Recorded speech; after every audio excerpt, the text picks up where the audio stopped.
You save your money. You work harder. You earn more. And yet it feels like you're running in place, not falling behind exactly, but not moving forward either. Let's slow this down. Because if your money feels like it's shrinking without you spending it, that's not your imagination. Most people think money loses value only when you waste it, or mismanage it, or make bad decisions. That sounds reasonable. But it's wrong. The real reason your money loses value is quieter, and most people ignore this part. The word for this is inflation. But instead of treating it like a scary economic term, let's explain it plainly. No hype, no panic, just how it actually works. Inflation means this. Over time, the same amount of money buys fewer things. That's it. Your money doesn't disappear. It doesn't evaporate.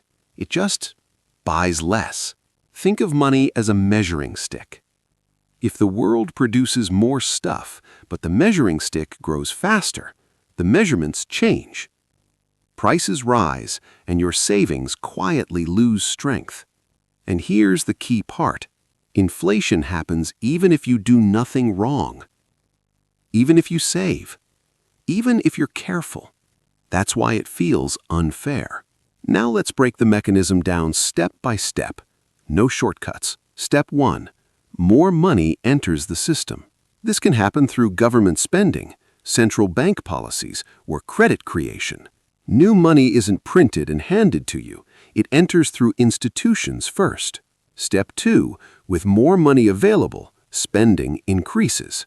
Not instantly, gradually. But demand starts pushing upward. Step 3. Prices respond. Businesses don't raise prices because they're evil. They raise prices because costs rise and demand allows it. And here's the quiet part most people miss. Your savings don't adjust. Your bank balance stays the same number. But the world around it moves. If you had $1,000 10 years ago, it bought more than $1,000 buys today. Not because you failed, but because time passed.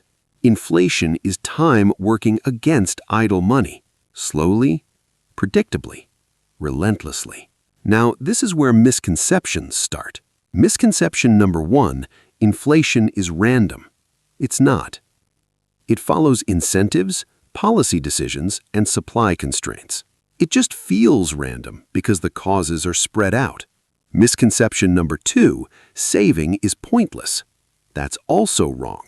Saving protects you from volatility. It gives you options. But saving alone does not preserve purchasing power long term. This sounds good, so what's the downside? The downside is assuming safety equals growth. Misconception number 3, inflation hurts everyone equally. It doesn't. People with assets often adjust faster. People with only cash absorb the full impact. That's why inflation feels invisible at first and painful later. So what do you actually do with this information? First, understand that inflation is normal in modern economies. The goal isn't to outrun it emotionally. It's to plan around it calmly, practically. Second, keep cash for stability, not for growth. Cash is short-term safety, not long-term protection. Third, long-term money needs long-term tools. Assets that can adjust with the economy matter more over time than raw savings alone. This isn't about getting rich. It's about not slowly falling behind without realizing why. Your money doesn't lose value because you're careless. It loses value because the system moves forward while idle money stands still. Once you see that, the confusion fades.